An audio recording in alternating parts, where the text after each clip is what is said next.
तो बजट सत्र बहाना या फिर सियासी फसाना? बजट सत्र पर सियासत क्यों आई है? वैसे तो पहले से ही तय था कि सत्ता पक्ष और विपक्ष आमने सामने होंगे, जैसा होता आया है।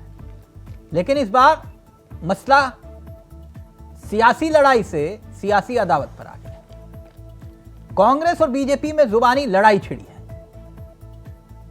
तर्क यह कि विपक्ष के बिना कार्यमंत्रणा की बैठक, और क्या यह जायज है?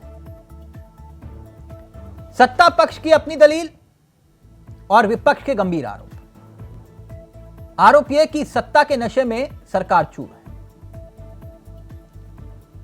और इल्जाम यह कि कार्यमंत्रणा की बैठक के लिए न्योता ही नहीं आया, यानी बिना विपक्ष के कार्यमंत्रणा की बैठक हुई।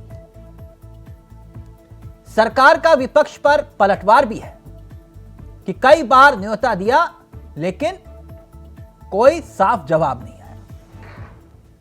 तो सियासी कहानी है क्या? पहले यह रिपोर्ट देखिए और फिर सीधा रुख करेंगे अपने मेहमानों की तरफ।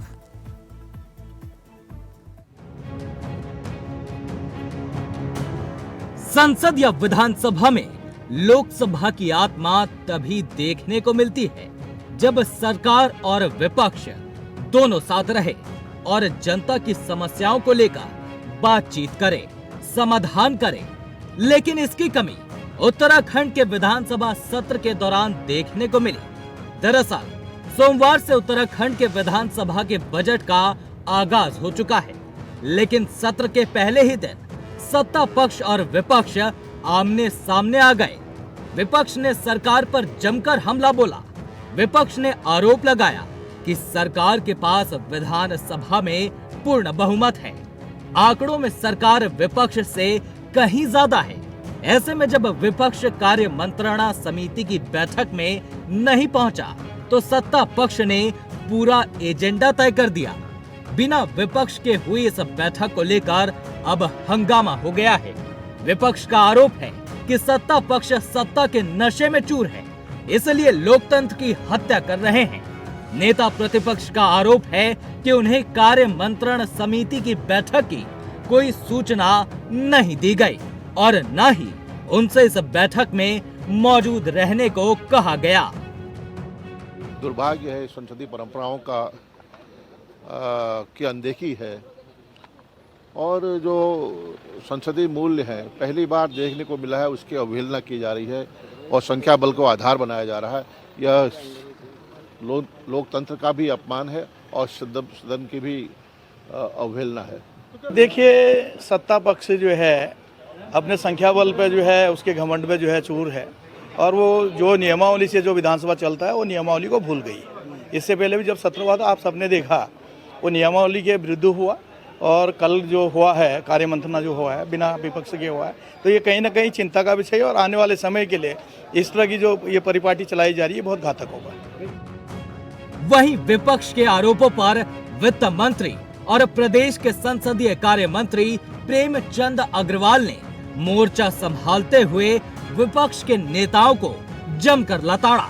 उन्होंने कहा कि कई बार विपक्षी सदस्यों को सूचना दी गई, लेकिन उनका कोई सकारात्मक जवाब नहीं मिला। विधानसभा सचिवालय से भी सचिव विधानसभा जी के द्वारा अनेकों बार उनसे संपर्क स्थापित किया गया कि वो समय अपनी सुविधानुसार बताएं ताकि कार्य मंत्रणा समिति की बैठक हो सके। माननीय मुख्यमंत्री जी द्वारा भी उनसे संपर्क किया गया, उनका फोन शायद स्विच ऑफ था नेता प्रतिपक्ष जी का, और जैसा मैंने बताया कि मैंने कल शाम को 5:08 पर उनसे टेलीफोन पे बात की थी, आग्रह किया था, और उन्होंने अपनी बातों में बाद में मुझे ये बताया कि मैं आधे घंटे बाद आपसे बात करूंगा। फिर उनका फोन नहीं आया और उसके बाद कार्यमंत्रणा समिति की बैठक हुई। बिल्कुल ऐसा नहीं है कि लोकतंत्र की हत्या नहीं, हम भी जानते हैं जिस तरह का नियम कानून वो जानते हैं, थोड़ी बहुत हम भी जानते हैं। ऐसा नहीं है, हम उनको विश्वास में लेकर के सारा काम करना चाहते हैं, परंतु वो भी अपनी स्तर से सपोर्ट करें। उत्तराखंड सरकार के बजट सत्र में हंगामा होगा ये तो सबको पता था, लेकिन जिस तरह से सत्ता पक्ष और विपक्ष एक दूसरे पर आरोप लगा रहे हैं, उससे एक बात तो साफ है कि आने वाले दिनों में सियासी हंगामा सड़क पर भी होगा और सदन में भी। इंडिया वॉइस के लिए देहरादून से अब है कैंतुरा की रिपोर्ट।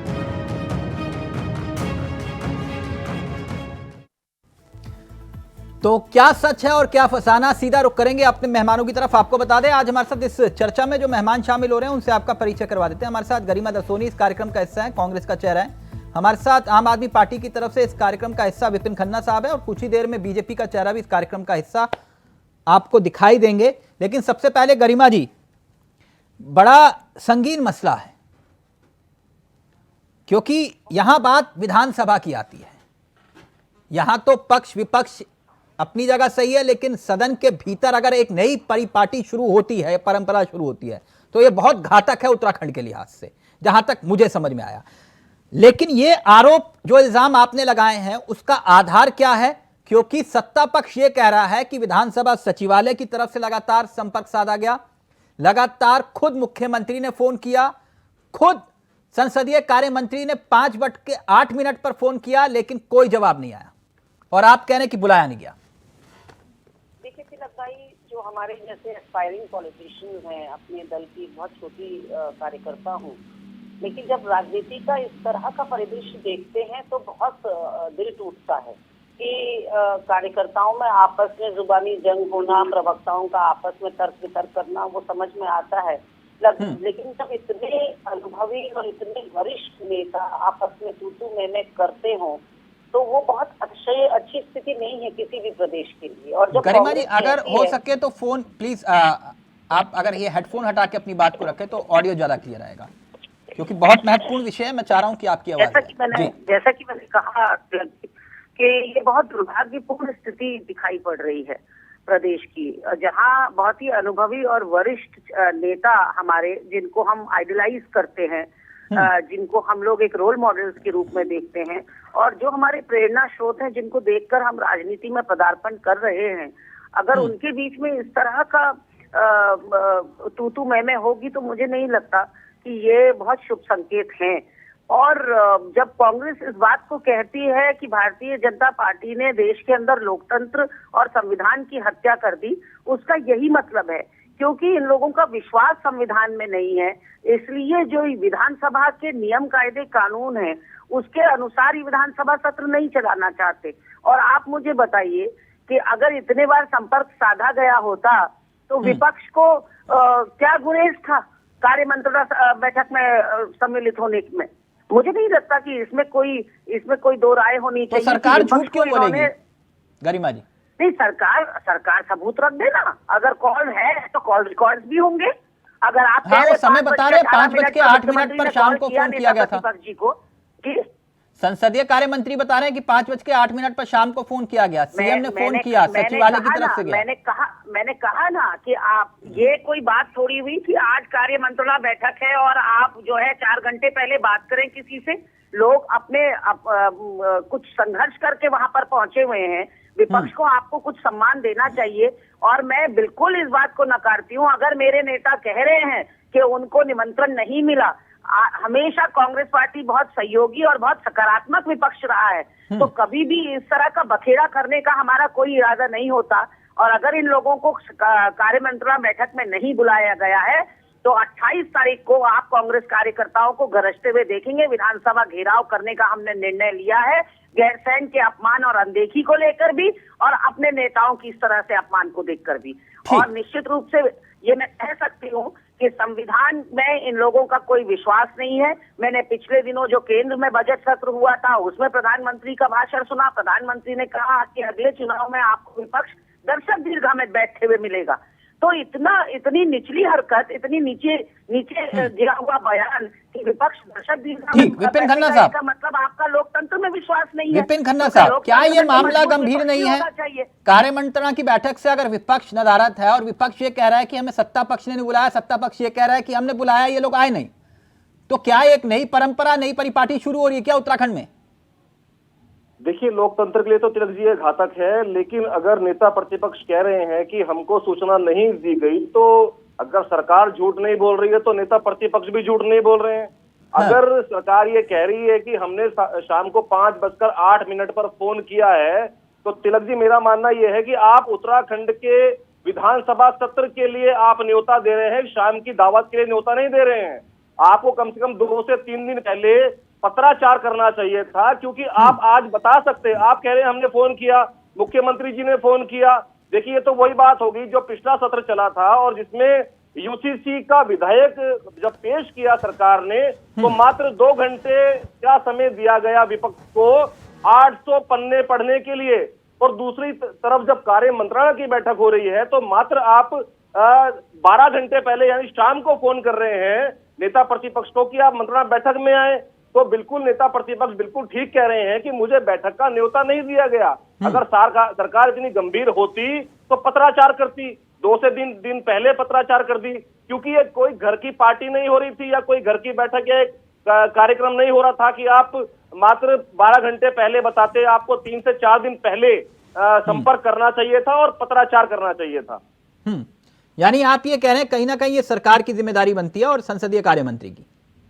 जी, ये जिम्मेदारी विपक्ष की कोई जिम्मेदारी नहीं। देखिए, विपक्ष की जिम्मेदारी तिलक जी विपक्ष की जिम्मेदारी बिल्कुल है, लेकिन विपक्ष को जब न्योता आप देंगे तभी तो विपक्ष पहुंचेगा।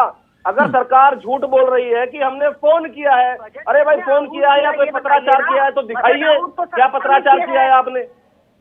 नहीं तिलक जी, बजट सत्र आहूत किसने किया? आहूत तो सरकार करती है।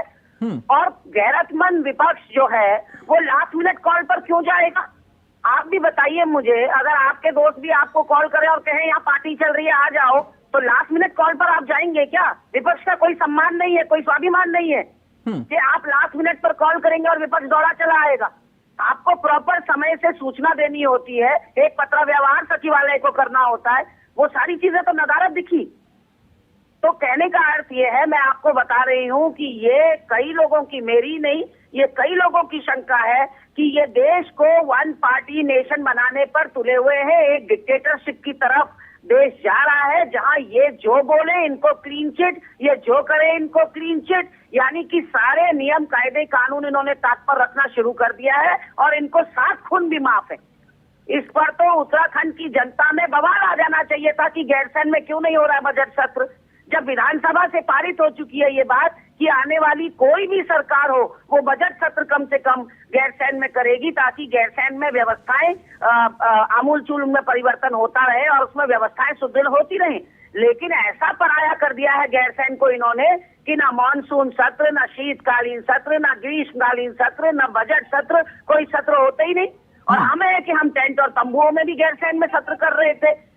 तो या तो उत्तराखंड की जनता ये कह दे कि हमें कोई लेना देना नहीं है गैरसैंण से, तब तो विपक्ष भी शोर मचाना बंद कर देगा। लेकिन जिस तरह का अपमान इन्होंने किया है गैरसैंण का, एक ठंड लगने को इन्होंने इशू बनाया है कि वहां ठंड लग जाती है, तो डेफिनेटली मुझे लगता है कहीं कुछ मेजर प्रॉब्लम है। नहीं, वो तो एक अलग मसला है ना मैडम, उसमें तो आपके विधायकों ने भी हस्ताक्षर कर रखे हैं जी। वो तो आपके विधायकों ने भी हस्ताक्षर किए हुए हैं ना उस पर। मैं यही तो बता रही हूँ कि विधायकों ने हस्ताक्षर इसलिए किए भाई कि जो कर्मचारी हैं, जो पुलिसकर्मी हैं, जो पत्रकार हैं, उनको तो रुकाया जाता है 50 किलोमीटर दूर, क्योंकि वहाँ जो मूलभूत जो न्यूनतम व्यवस्था है वो तक नहीं है। और आप सोचिए कि विधायक और मंत्रियों को तो फिर भी कमरा मिल जाता है, बिस्तरा मिल जाता है सोने के लिए, गर्म पानी सुबह पीने के लिए, चाय मिल जाती है, इनको तभी भी हो जाता है इनका रखरखाव। लेकिन स्टाफ किसी भी नेता का उसका अपना फैमिली मेंबर होता है, तो स्टाफ के साथ जिस तरह का व्यवहार ये करने लगे हैं, तो आप लोग भी तंबू में ही करवाते थे ना मैडम सत्र, तब भी तो तंबू में ही हो रहा था ना सत्र। मैंने यही तो कहा, तंबू में भाई कैबिनेट बैठक हुई थी और हमारे समय पर हुआ। मैं वही तो कह रही हूँ, 7 साल के प्रचंड बहुमत और 7 साल के डबल इंजन से आम आदमी को मिला क्या? जब उत्तराखंड के विधायकों को अपने स्टाफ के लिए न्यूनतम व्यवस्थाएं नहीं मिल रही, तो आप सोच सकते हैं कि आम आदमी को इनके 7 साल के इस डबल इंजन और प्रचंड बहुमत से क्या मिला होगा। एक ईंट इन्होंने हरीश रावत सरकार के बाद नहीं लगाई है अभी तक। ठीक, विपिन जी जल्दी से अपनी बात रखिए, फिर उसके बाद देवेंद्र भसीन साहब हमारे साथ इस कार्यक्रम का हिस्सा बन रहे हैं। देखिए तिलक जी, मेरा मानना है सरकार सवालों से भागने का प्रयास कर रही है, क्योंकि भारतीय जनता पार्टी की सरकार कभी भी सवाल पेश नहीं कर सकती है, क्योंकि गैरसैंण के नाम पर सवाल पूछा जाएगा, अंकिता भंडारी के नाम पर सवाल पूछा जाएगा, रोजगार के नाम पर सवाल पूछा जाएगा, बिजली, पानी, स्वास्थ्य सुविधाओं के लिए सवाल पूछा जाएगा, गैर चयन में व्यवस्थाएं क्यों नहीं है, इस पे सवाल पूछा जाएगा। तो मुझे लगता है सवालों से भागने का भारतीय जनता पार्टी की सरकार का ये प्रयास है। ठीक, बसीन साहब भी हमारे साथ इस कार्यक्रम का हिस्सा बन गए। बसीन साहब, मेरी आवाज आ रही है सर आपको? जी, आपकी आवाज आ रही है सर। ये तो नई परिपाटी शुरू हो गई, बिना विपक्ष के कार्य मंत्रणा की बैठक।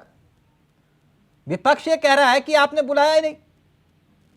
तिलक जी, विपक्ष के पास मुद्दे नहीं है तो अब केवल एक काम करती है विपक्ष, वो है झूठ बोलना, भ्रम फैलाना, सरकार को बदनाम करने की कोशिश करना। आज तक 23 साल में एक मिनट मेरी बात सुन लीजिए, मैंने पूरी बात सुन ली। कृपया कृपया पहले बात तो रखने दीजिए। इससे हिम्मत रखिए ना, अरे सच्चाई सुनने की हिम्मत तो करिए।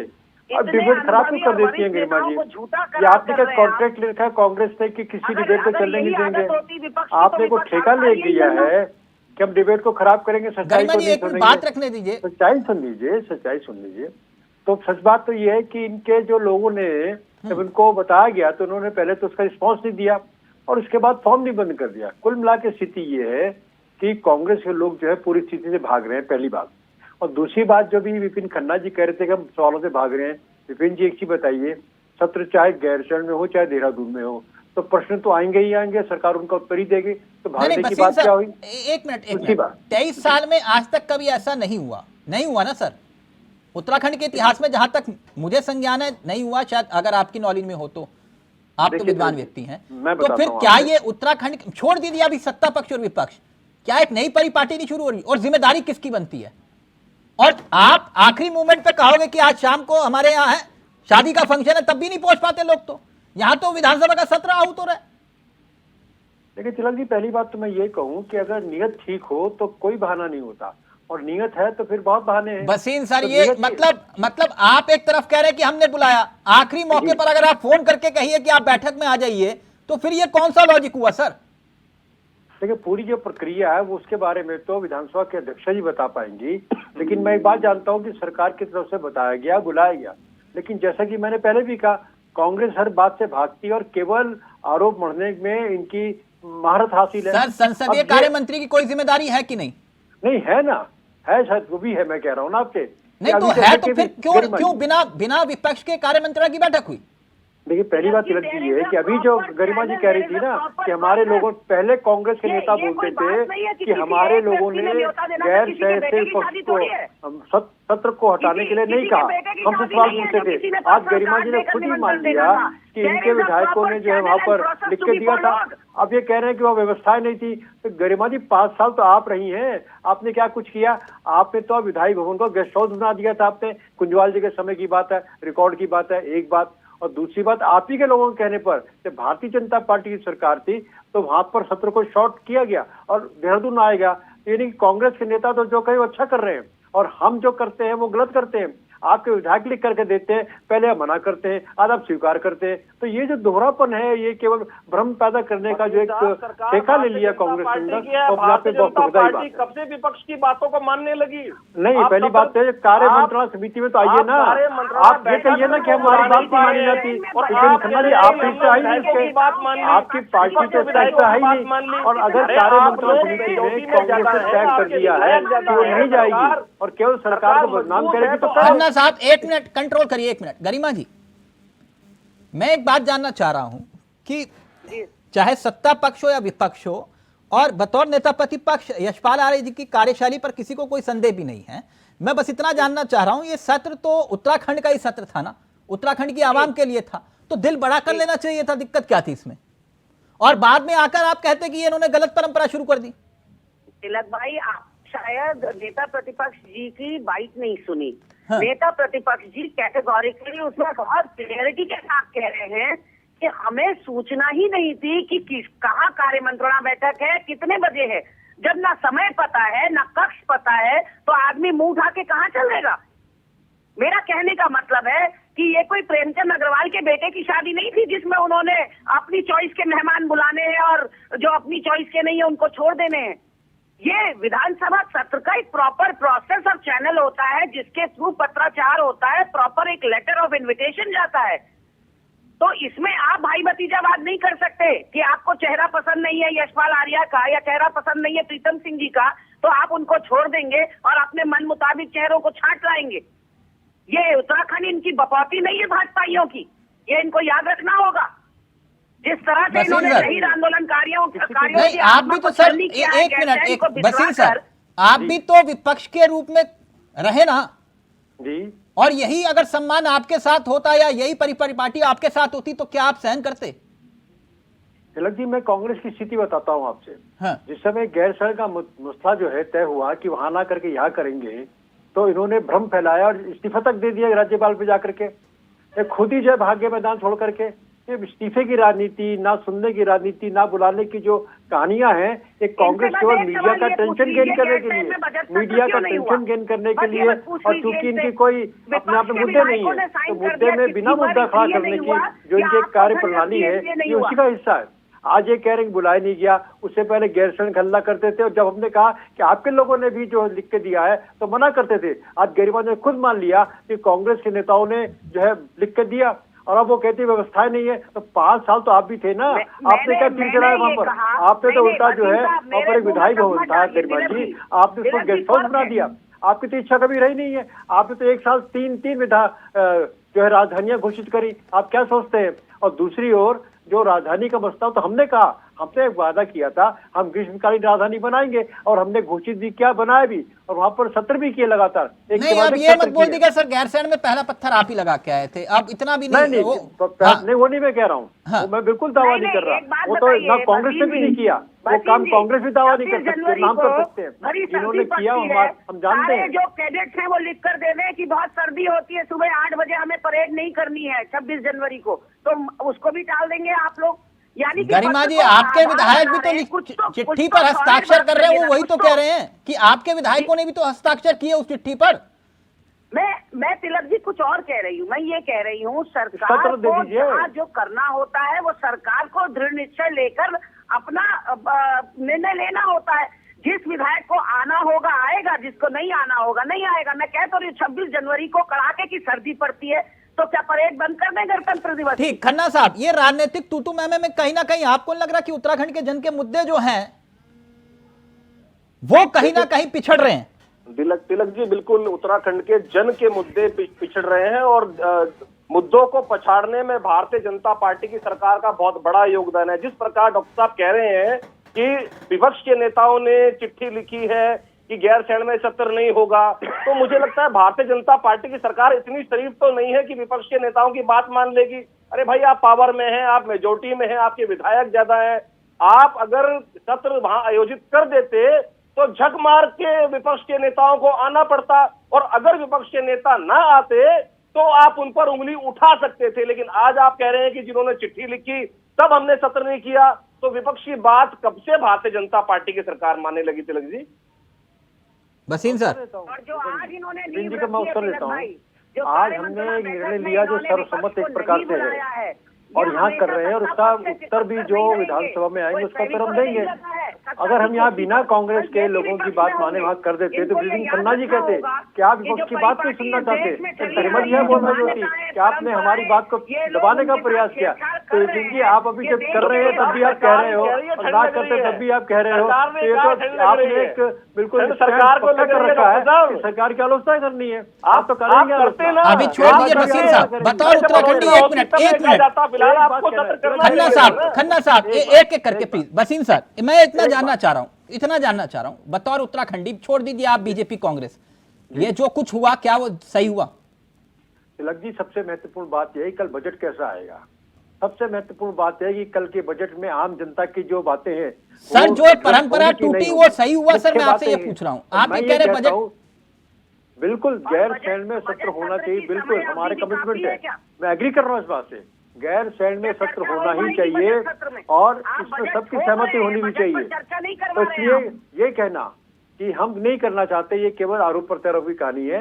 हम मिलकर काम करें, निश्चित तौर पर सभी कहें ठीक हम भी जाएंगे, अच्छी बात है। कांग्रेसी स्टैंड बदलते हैं, लेकिन अब महत्वपूर्ण बात ये हो गई है कि कल जो सत्र होगा उसे माननीय मुख्यमंत्री जी की सरकार के द्वारा बजट कैसे पेश किया जाता है, जनता के जो मुद्दे हैं उनको कैसे समाधान करने वाले हैं, जनता को क्या वो रियायतें देने वाले हैं, प्रदेश के विकास के लिए उसमें क्या प्रावधान होने वाले हैं, अब ये महत्वपूर्ण बिंदु रह गया है। और यानी संसदीय कार्य मंत्री की तरफ से जो चूक हुई वो कोई चूक नहीं है। आप लोगों का देखिए, मैं एक चीज कह रहा हूँ कि जब कार्य मंत्री जी की तरफ से ये कहा जा रहा है कि हमने सूचित किया और इन लोगों ने उस पर रिस्पॉन्ड नहीं किया, अब कार्य मंत्री जी की बात को मैं कैसे टाल सकता हूँ? अब कांग्रेसी लोग अगर इसी बात में रिस्पॉन्स नहीं करना चाहते और केवल रणनीति के तहत जो है वो आरोप प्रत्यारोप में उलझना चाहते हैं और एजेंडा बनाना चाहते हैं, तो कांग्रेस का अपना एक खेल हो सकता है। लेकिन जनहित में तो ये भी नहीं है। अभी आपने कहा चलिए मान लीजिए एक तरफ गलती हुई तो आप भी पूछ सकते थे, लेकिन कुछ नहीं किया। आपको तो इस्तीफा देना है, आपको जाकर के बातें करनी है, आलोचना करनी है, क्योंकि अपना मुद्दा कुछ नहीं है, अपने आप में मुद्दा विहीन है। और 5 साल जब सत्ता में तो कुछ नहीं किया आपने। सर आप कह रहे हो बजट सत्र, बजट की बात करो, बजट पर चर्चा की बात करो, बजट चर्चा के लिए वक्त कहाँ दिया आपने? नहीं, सुनिए, कार्य मंत्रणा समिति जो पहले तिलक एक चीज मैं कहना चाहूंगा कि जितना समय इस बार दिया जा रहा है, हाँ। जब कार्य मंत्रणा समिति के साथ भी बैठकर तय होता था कितना समय मिलता था उसके अंदर, कांग्रेसी हिस्सा तो ले, कांग्रेसी हंगामा करते हैं। कांग्रेस के नेता वहां बजट के अंदर किसी प्रकार की चर्चा नहीं करते, केवल हंगामा काटते हैं। सर वो तो अब लाइव टेलीकास्ट तो जनता देखती है ना, अब देखेगी, हाँ जनता देखती है ना सर, तो फिर वो कौन क्या करता है वो जनता को देखने दीजिए। विषय ये है कि चर्चा के लिए कितना वक्त मिल रहा है। पहन के आ जाती थी, सब्जियों की माला पहन के, सिलेंडर सर पे उठाकर, सिलेंडरला आपकी, आप जब विपक्ष में थे शायद वो दिन भूल गए आप लोग, कितनी नाटक नौटंकी दुनिया भर की आप लोगों ने। गरिमा जी कौन सिलेंडर सर पर रखता था? एक मिनट छोड़ दीजिए। अगर आप लोग भी सिलेंडर छत पर अब सर पर रखकर अगर सदन के बाहर खड़े हो जाएंगे तो ऐसा नहीं है कि आप लोगों की तस्वीरें नहीं आएंगी। अगर यही काम प्रियंका गांधी जी कर लेंगी तो और ज्यादा बेहतर होगा। जो सदन के अंदर के हंगामे की ये बात कर रहे हैं, तब मैं कह रही हूँ कि अपने विपक्ष के कार्यकाल को भूल गए आप। लेकिन खैर इतना बोलूंगा, जो हुआ वो ठीक नहीं हुआ। बसीन सर, ये जिम्मेदारी सत्ता पक्ष की ज्यादा होती है, ये मैं नहीं कह रहा। पूर्व संसदीय कार्य मंत्री और उत्तराखंड के सबसे बड़े नेताओं में से एक प्रकाश पंत जी कहा करते थे कि अगर विपक्ष नाराज हो जाए तो जिम्मेदारी सत्ता पक्ष की होती है मनाने की। तो ये जिम्मेदारी थी। अब वो जिम्मेदारी पर कितना आप खरा उतरे वो आप खुद, आपका विवेक। थैंक यू सो मच, बहुत बहुत शुक्रिया बसीन जी आपका भी, खन्ना जी आपका भी, और गरिमा जी आपका भी बहुत बहुत शुक्रिया। तो ये सियासत है या फिर बहाना है या सियासी फसाना है? नमस्कार, जय हिंद, जय भारत, जय उत्तराखंड।